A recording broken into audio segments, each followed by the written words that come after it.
All right, welcome to the Comic Book Shop of Doom. I'm your host. If you're under 13, get your parents' permission to watch this video. This video is not for children. Better yet, sit down with mom and dad and have them watch it with you, and you can ask them questions if there's something you don't understand. I try to keep it clean on these videos, but I don't need a $40,000 fine from YouTube, COPA, or the government. Okay, here on the Comic Book Shop of Doom, we got a comic review. It's actually a trade paperback. Iron Man 2020. Arno Stark, the Iron Man of the future. I got this today at Books A Million, and it was $9.97. And this is a reprint of his early adventures. So you got Amazing Spider-Man Annual number 20. That's where he fights. It's from 1986. He fights Blizzard and Spider-Man, and it causes this kid to get hurt in the confusion, and the kid turns into a terrorist later in life, and he ends up having a bomb, and he ends up killing Arno Stark's wife and kid. Then the Machine Man limited series from 1984, 1 through 4. That is really, really good. Herb Trimp and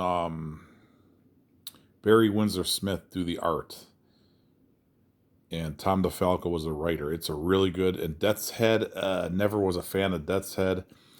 Iron Man 2020 number 1, that was a one-shot. Astonishing Tales, Iron Man 2020 1 through 6, those are kind of like serials. It's where somebody wants to hijack, they want to kidnap a bunch of rich people off of his pleasure cruiser.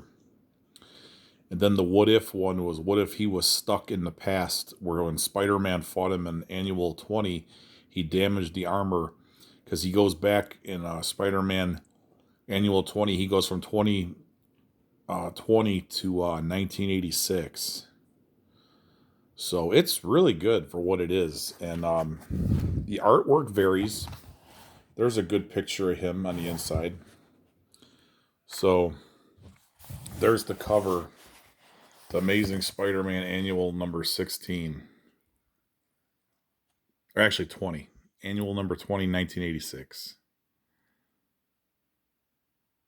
So very good. Very good art in here. Spider-Man's got the black suit. This is before he became Venom. Here's the Machine Man limited series. And it's got all the ghosts of his past. They give him a paint job, so he goes from purple to red. And really, really good.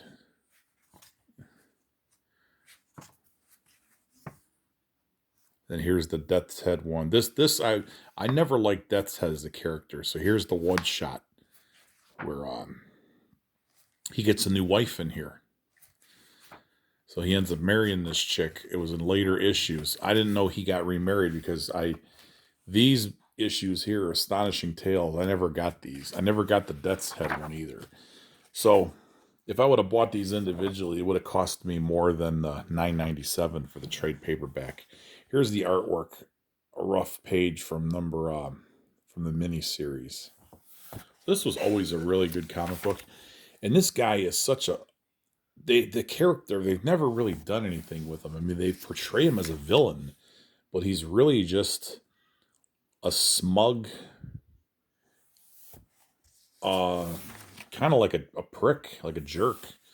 I mean, you could do a lot with this guy, and I know they're doing some comics now, but I haven't bought them. So maybe I should invest in picking up the Iron Man 2020s, because, well, it's 2020 and here we are, and we don't see no flying cars and flying motorcycles like they did in the future whenever they do this stuff. But yeah, I really recommend this. And like I said, he's an unused character. You could do a lot with the guy. You could make him a villain again, or you could change him into where he's just a hard face, where, he's a good guy with bad guy tendencies. Like, his methods are really, really bad.